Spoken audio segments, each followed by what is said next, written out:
the international conference of all conferences coming up on the 4th of February, brothers and sisters, 1 p.m. to 8 p.m. I think that's New York time. It's a HAPI Black Excellence Conference, brothers and sisters. The HAPI Black Excellence Conference is going to be absolutely powerful. And as you know, tonight, brothers and sisters, we are so honored to have one of the world's most renowned, prestigious, most powerful Black lecturers, one of my teachers from a distance, reading his books, listening to his interviews, studying his analysis on our situation worldwide. And we have with us today, brothers, those of you who are studiers, you know what I'm talking about, the great and one and only Professor Smalls. Brothers and sisters, please drop some ones. We've got one of the greatest lecturers on planet Earth, and we're so happy on Hidden Truth to welcome our brother. Professor Small, how you doing, my king? I'm good, my brother and my son, Andrew. You know, I've been missing you, so I owe you an apology. Salam alaikum. Peace and blessings be unto you. No, yes, brother. Sir. No apology, but brother. I'm here now. You're one of our royalty, brother. That's understandable, brother. You're one of our royalty. And we know that not a day goes by, brother, that you don't give a 100% and then some to the service of our people. So, brother, how are you first, my king? How are you first? No, I'm doing fine. I just got out of the car, got off of the highway because I was visiting with Dr. Leonard Jeffries, who's recovering well from his heart surgery. I didn't know, brother. Please let us know. Please let us know. I'm sorry, brother. He had to do with you know, he's 86 on the 19th of this month, and he had to have a valve replacement. And that's tough enough for a younger person, but for an elder, that's a tough one. But we were blessed. His surgeon was from Nigeria. So, and the assistant surgeon was from Ghana. You don't get no better than that. It's like the ancestor says, okay, he's here, we're going to take care of him. So he's in rehab, coming close to time to go home. So I was over doing some business with him this morning and visiting with him. And so he wanted me, I told him I was going to be on the show, and I'm on the highway trying to make it. And he wanted me to let you know that, you know, he honors you and he's doing well, let the world know he's doing well, because people have been calling from the UK and texting from the UK. But he's doing well, he's healing wonderfully. He came through the surgery wonderfully. God sent angels from Africa to handle the scalpel, and we're blessed. Oh, wow. Thank you so much for that, then. Please, brother, can you return our prayers and our greetings to our king, please? You know, we will honor the brother every single week. Now that you've told us this now, brother, and our prayers, I know the chat room is on fire, sending prayers and prayer emojis and whatever. So please send the greetings and the love back to him, brother. I will. Thank you. My dear king, I know that you've got another interview to do very shortly elsewhere, so we won't keep you back too long, my king. But please let us know what's the 411, king. What's happening? What's going down?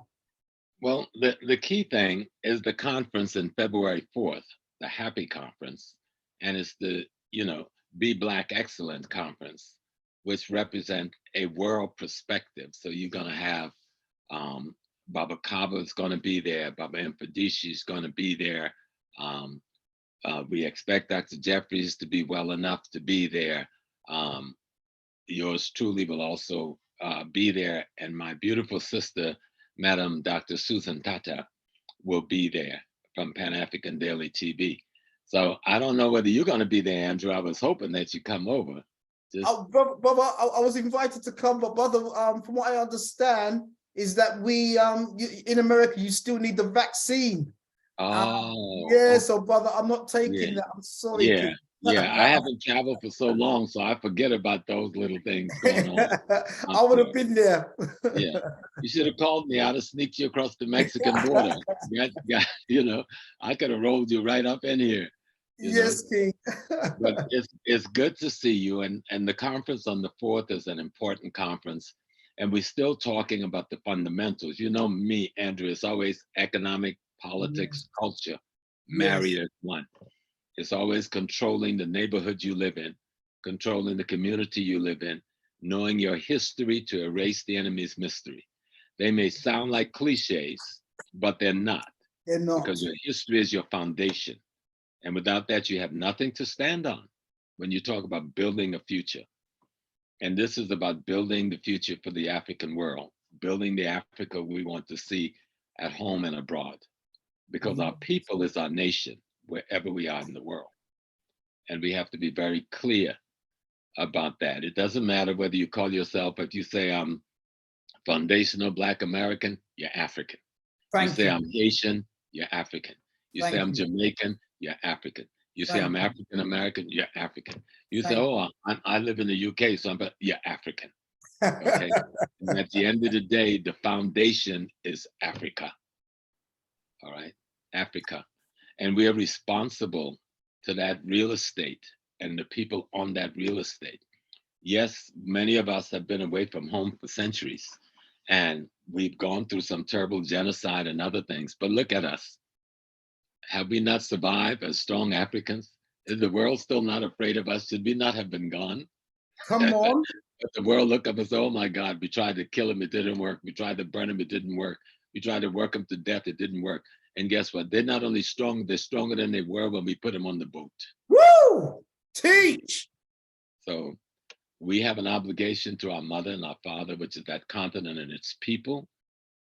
We have an obligation to wherever we are in the diaspora. You know, most people don't realize Colombia. We always hear about Colombia, we hear about the cocaine and the drug cartels, etc. But do you know Colombia have the second largest African population in the Western Hemisphere? Wow. Most people don't know that. No, sir. And our people need our attention and our assistance. We must let the world know we love the African peoples of Colombia. We know you have suffered for hundreds of years, but we are here as your brothers and sisters to call you out to the world. Let the world know that you're there. Yes. And let you know that we are here. And we need to have more interrelations and interaction with our brothers and sisters in Colombia, you know, to help them through the genocide and the terrorism that all of us have to live in the Western world with. Yes. I was telling a sister this morning, they make slavery sound like a work program. No, this genocide. Slavery was genocide, you know? They make racism sound like, oh, some social contract. No, racism is genocide. You're killing other people. You're stealing from other people. You're suppressing other people. You're oppressing other people. That's called genocide. And we need to be clear about that. When we talk about slavery, we're talking about genocide. When we talk about reparations, we talk about compensation for genocide. Okay, let's be clear about it. You know, how do you take me, my woman, out of her bed in a slave shack, and you rape her in the morning before she go to the field? She can't even wash herself going to the field. And then if you want her for lunch, you come and take her in a barn and rape her again. And at the end of the day, you're talking about you had a good relationship with your slaves. No, genocide against the African population, genocide on every level. And that genocide still continues because many of us are so damaged, we're perpetuating the genocide on ourselves. You know, we're broken, we're shattered, and we're imitating the enemy. And we do more harm to our women and our children than the enemy does, because we have become that enemy. And that's why history is so important. History is actually the best medicine to cure colonialism and slavery and its residue. Brother, can you say that one more time, please? Can you say that one more time? History, the history of the African peoples of the world is the best medicine to cure the residue of slavery and colonialism. So when we have this conference on the 4th of February in Queens, New York, and we are talking about Black excellence, we're not just talking about jobs or having money, because, you know, we have money in America. We're not poor. We're one of the wealthiest Black population on earth. Last year, we spent $1.8 trillion. Guess what? That's more than the GDP of Russia. That is more than the GDP of Saudi Arabia. That is more than the GDP of Canada. So how the heck are we poor? We're disorganized. We're disorganized. And we have not aggregated our wealth like Claude Anderson told us to do. Well, we haven't aggregated our riches to make it our wealth. And that's what the conference is going to be talking about. When we talk about Black excellence, we're going to talk about how do we aggregate our politics? How do we aggregate our culture? How do we aggregate our capital so that we will stand as the wealthiest people in the world, and not a single African in the world should be in need. If you were to look and see the monies made by the African in the UK, I guarantee it will shock you.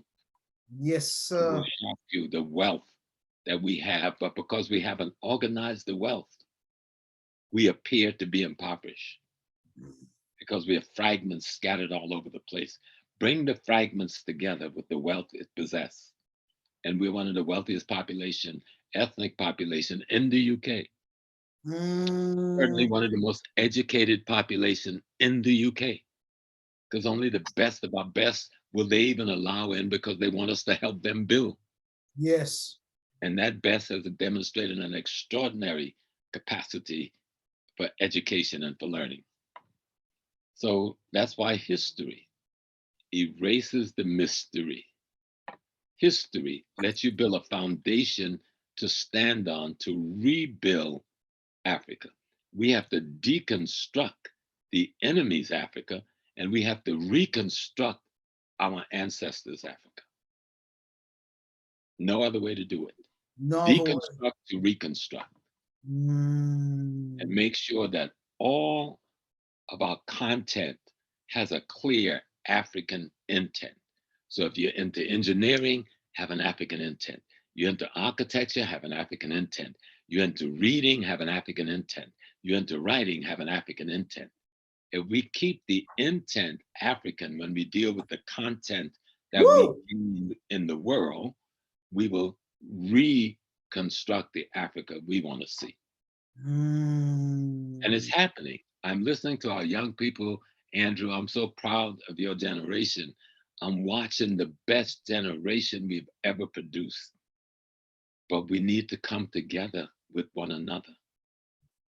We're the brightest, we are the wealthiest, we're the most progressive. But the white media is not going to tell our story like they did in the 60s and 70s.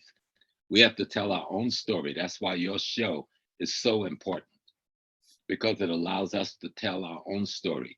We have our own narrative, okay? We create the paradigm we want to share with our people. And it takes shows like yours, you know, and like African Daily TV and the others we know of all across the continent, all across Europe, to have our voice heard and our view and perspective heard by our people. And that is absolute key. So you have to bring me back with me, and you're just gonna hang out a whole day or something. No, brother, we've been trying to get you on. I know we have to go through HAPI. No, let me tell you, I'm gonna beat you up. Brother. We need you. I'm gonna beat you up because I want you to call me directly. Yes. Me and you will go back. Okay? Yes. Yes, once we've been hooked up, like Sister Felicia did the best to get us together. But you know, Dr. J was down during that whole period, and I'd been running, just like this morning I was running from that place. But you can call me, Andrew, you know, 24/7. I will do, sir. We need you on here, brother, because in funny enough, tonight's show, one of the speakers is Minister Michael Mohammed, and the whole and his theme is who is the original man. And I would love to hear you break that down, brother, as a subject matter. But brother, just before you go, brother, because I sister told me that we knew that your time was very limited. You mentioned about disorganized thinking and the power of unity, Umoja, coming to the next generation. But brother, just quickly before you go, you made a very powerful statement, brother, that went viral worldwide. And you mentioned the fact that you were speaking to Tupac just prior to his murder, assassination, whatever terminology. Can you just share with the audience, for those who may not know, and I know you've got to go, Bob, I know you've got another appointment to do, But for those who, because it ties in what you just said there tonight, in terms of the power of our disorganized thinking and the disunity, but maybe there's a hidden hand that stops us from coming together. Can you just share your experience with Tupac? There is an evil hand, and it's the same hand that promulgated the slave trade. It's the same hand that carried out colonialism. It's the same hand that's stealing the wealth from the so-called Francophone states in Africa. It's the same hands that killed Gaddafi and tried to destroy Zimbabwe. It's that same hand from the West and their banking networks and their corporate network. And you know, Black music worldwide is a multi-billion-dollar enterprise, probably $1 trillion enterprise. We think of the music, you think of the music of the Caribbean, you think of the calypso, you think of the reggae, you think of the music of North America, the rhythm and blues. You think of all of the, trying to turn this on. No worries, sir.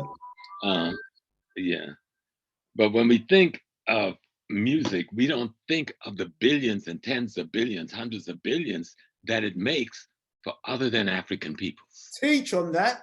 Okay, for other than African peoples. We're the performers, we're getting the name and being famous, but at the end of the day, we're broke. As eldest singers and dancers, we're broke. No insurance, no home for us.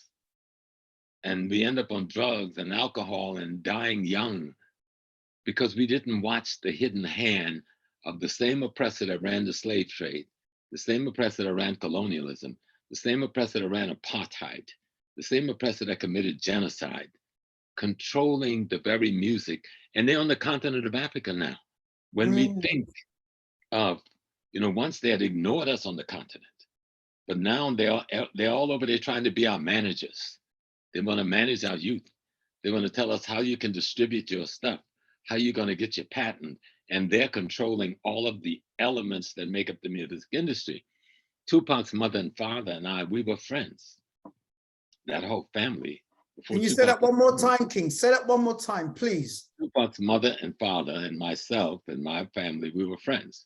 Afeni Shakur and Lumumba Shakur got married in the bedroom of Malcolm X's sister, Ella. Woo! Me and my wife, Carol, got married in that same bedroom a year later. Woo! Right? History! We go back like that.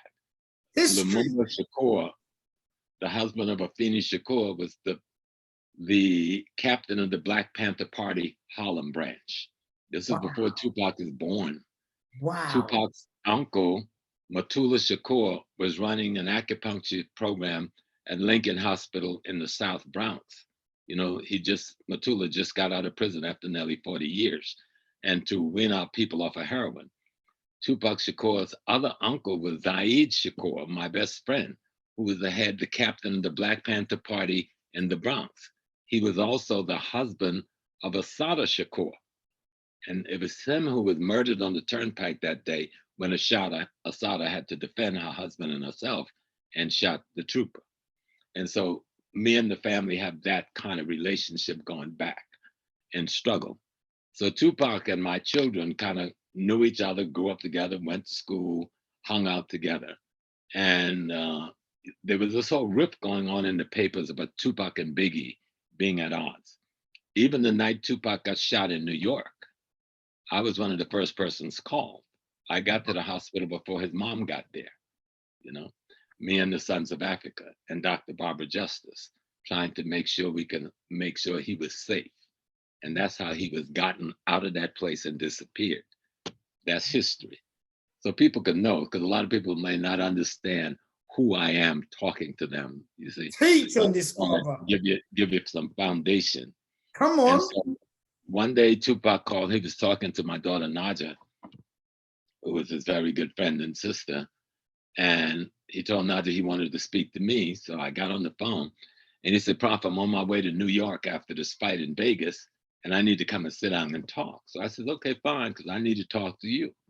And so he said, you know, that thing about me and Biggie, he said, that's not us. Me and Biggie working together. He said, that's the media creating a false fight. This is out of Tupac's mouth, right?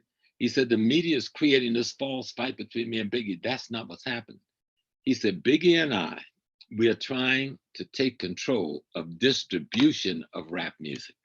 Now, anybody know anything about the music industry? The money is in distribution, not in Yes. performing, right? You make money performing, but you make the money distributing, right? And so and I tell them, I says, you know, that's in the hand of the organized crime people. And I name the organized criminal community coming out of the Jewish community, the organized criminal community coming out of the Italian community, which the world no control the record and music industry. Michael Jackson tried to tell us that. We didn't listen to Michael. They murdered Michael and they got away with it. And so here we are, you know, talking about Tupac now. Tupac said, and I said, you need others to help you with this thing. And he said, we have others. We are recruiting other young people so we can build a movement around this. So I need to come and sit down and talk to you about the politics of it. Well, of course, he's dead 2 days later. We never got to have that meeting.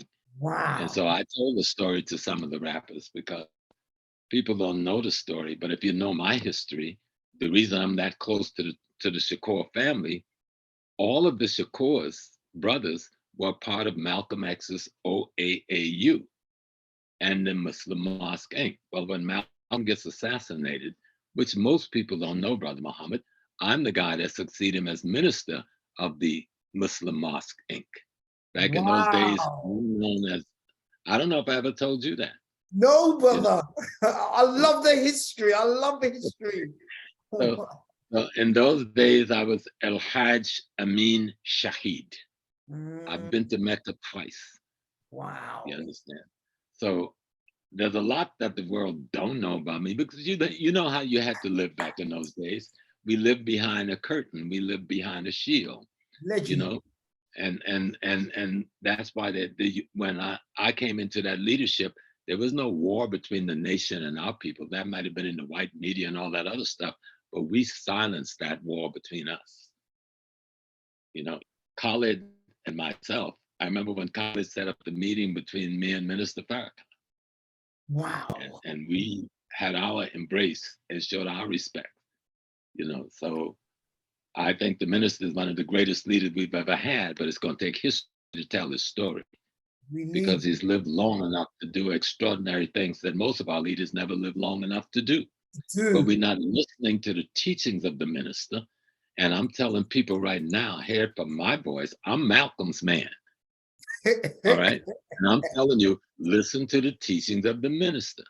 And if you say, well, he did this, all of us in our youth made mistakes. All of us in our youth didn't have it right.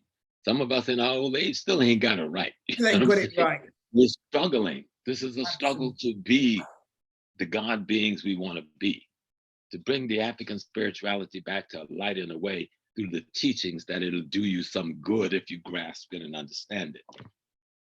And so we're back to the conference on the 4th, and I'm gonna have to leave and run to Sister Susan. I know, brother. You got us on the edge of our seats, brother. But I know you've gone overtime.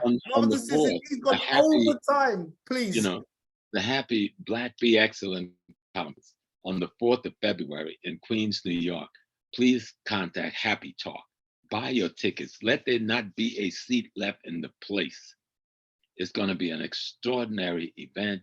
Baba Kaba, Khomeini, Baba Infadisi, Islam, Sister Felicia, Sister Susan Tata, myself, and other teachers will be there trying to explain the economic, politics, and culture of our survival. You know, because that's what we're talking about. How do we deconstruct to reconstruct? We need to bring you to the UK, brother. I say we have to speak. I know I may have to go through HAPI or go through your. But brother, I've been begging for yourself to be a keynote speaker, virtually as well as in person, because you've got the history, you've got the knowledge, you've got the humility, and brother, I'd like to say live on air to you, brother. We thank Almighty God Allah for you. You are a living legend amongst us. Well, the only thing I can say is I thank you, Andrew, but we're all just trying to we're trying to just do our work. There's a moment when we'll all leave these bodies, But in the meantime, I am going to raise absolute hell in the white world. You know, that's why I could walk with Khalid Muhammad, the way Khalid and I walked, you know, when he into that trouble at Kane College, I was with him that night. When he was, you name almost any major occasion, I was with him. When he Yes, opened the sir. branch in New York of the new Black Panther Party, I was the teacher of political education for him. You know, so we go back like that. Kwame Ture and I was comrades. I've lived in this thing with the soldiers and the generals that have led us thus far. I marched with Dr. King in the March Against the War in '67.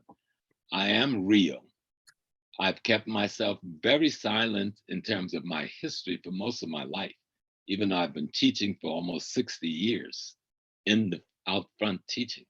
Um, and so as we grow and we learn, and that's why a conference on excellence like the one on the 4th is so important, So because we important. grow and we learn. And Happy Be Excellent Conference, please, you don't have to be able to be there in person, Via but be Zoom, there online online. and participate in the conference. Because what we're talking about is taking our continent of Africa back, Back. right? We're talking about taking the natural resources back. We're talking about abrogating these false treaties done under duress and colonialism and burning them and writing new treaty arrangements with any technocracy that want to have an arrangement with us, but it'll be to our people's advantage and not to theirs. Okay. And so that's what struggle is about, deconstructing and reconstructing. Struggle is about creating you into the best being you can be, Woo! creating your society into the best society it can be. You know, freedom or death, Dessalines told us, and we should live by that mantra, freedom or death. And Malcolm said, the secret to life is to have no fear.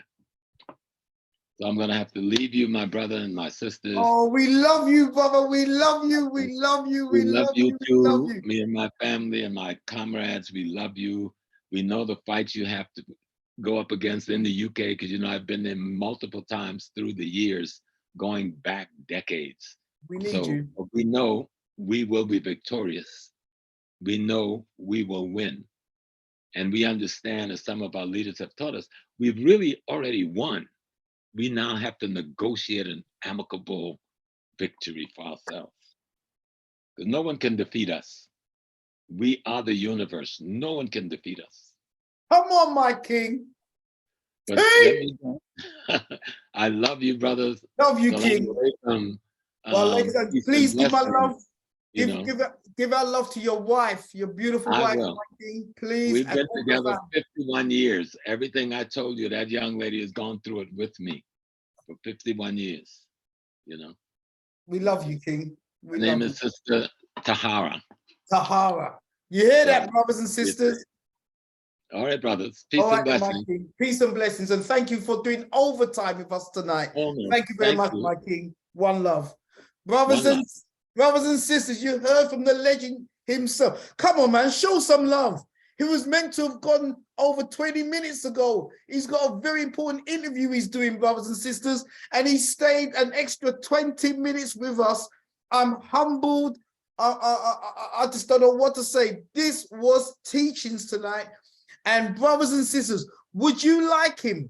Would you like Brother Andrew to arrange for one night where Professor Smalls is the keynote speaker by himself? Let me know, brothers and sisters. Would you love to sit down by the fireside one night and listen to this legend amongst us? Or is it just me? Maybe I'm just not right in the head. Do you want to listen to Professor Small as a keynote speaker on the Hidden Truth Show? Because whatever you say you want, brothers and sisters, by the will of Almighty God Allah, we will try to do. That was, to me, that was fantastic teachings just now. Pure love, pure love. Brothers and sisters, this is the Hidden Truth Show. We're approaching 300 of you on your laptops. I don't know what the count is overall, but that was absolutely Professor Smalls with us, brothers and sisters. One of the top,